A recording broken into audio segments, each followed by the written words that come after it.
Advanced courses తో పాటు first year నుండే campus recruitment training leading companies లో 13,000 plus placements with 13.5 lakhs highest package.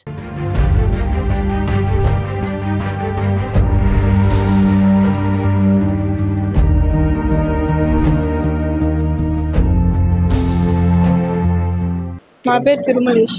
ఏం జరిగిందన్న మీ అక్క విషయంలో? ఫస్ట్ నుంచి నీకేం తెలుసు? మా అక్క విషయంలో ఫోన్ చేస్తాంటాడు. తన బెదిరిస్తా, లోకేష్ బెదిరిస్తా చెప్తాంటాడు.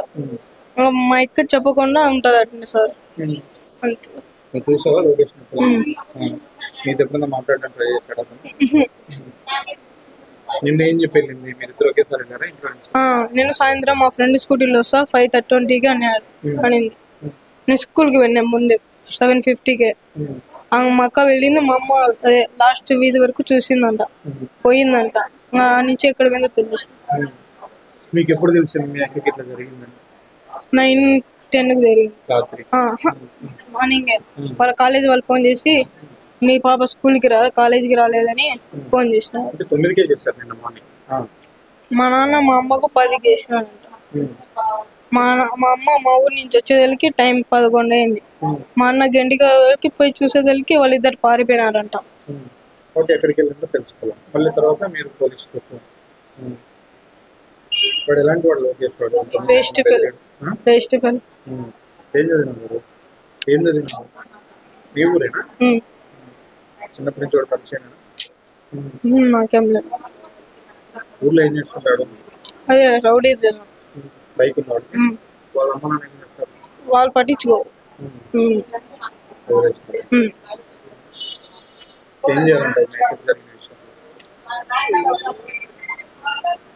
చంపాలా.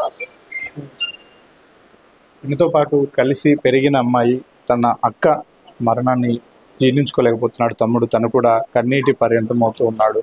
ఒక జులై ఎదవ చేసిన పనికి తన అక్కను బలి తీసుకున్నారు. నిన్న ఇద్దరము కలిసే బయటికి వెళ్ళాము. నేను స్కూల్కి వెళ్ళాను, మా అక్క కాలేజీకి వెళ్ళింది. వీధి చివరి వరకు కూడా మా అమ్మ చూసింది, కాలేజీ వైపే వెళ్ళింది. తర్వాత తను వచ్చి మా అక్కను తీసుకెళ్ళాడు, ఇట్లా గండికోటకు తీసుకెళ్ళి ఈ విధంగా చంపేసిన సంఘటన. అంటే 9:30కే కాలేజీ నుంచి ఫోన్ చేశారు, మీ అమ్మాయి కాలేజీకి రాలేదని. అప్పటి నుంచి కూడా వీళ్ళ అన్న వెతకడం మొదలుపెట్టాడు. అయితే అప్పటికే వాళ్ళు ఎక్కడున్నారో కూడా గుర్తించిన పరిస్థితి.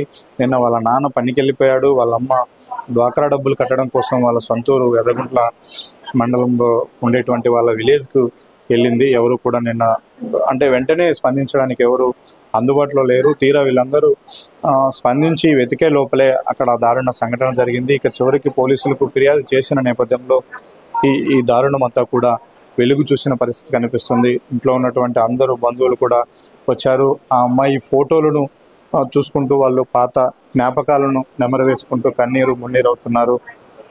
ఇంత అల్లారు ముద్దుగా పెంచుకున్నటువంటి ఈ బంగారు తల్లిని ఒక నీచుడు చిదిమేసిన సంఘటన కూడా వాళ్ళందరూ జీర్ణించుకోలేకపోతున్నారు. కఠినంగా శిక్షించాలి. తమ అక్కను, తమ కూతుర్ని ఇబ్బంది పెట్టి ప్రాణాలు తీసినటువంటి వారిని కఠినంగా శిక్షించాలని చెప్తూ ఉన్నారు. వైపు ఆ లోకేష్ అనే వ్యక్తి మొదటి నుంచి కూడా చదువు సంధ్యలు మానేశాడు. చివరికి వాళ్ళ ఇంట్లో వాళ్ళు కూడా అతన్ని పట్టించుకోరు. ఊర్లో జులాయిగా తిరుగుతూ ఉంటాడని చెప్తారు. అలాంటి జులాయి మాయ మాటలకు మోసపోయినటువంటి వైష్ణవి చివరికి తన ప్రాణాలను కూడా కోల్పోవాల్సిన పరిస్థితి వచ్చింది. ఇప్పటికైనా ఖచ్చితంగా తమకు న్యాయం చేయాలని వాళ్ళ ఇంటింద్లిపాది కూడా ఆవేదన చెందుతూ ఉన్నారు.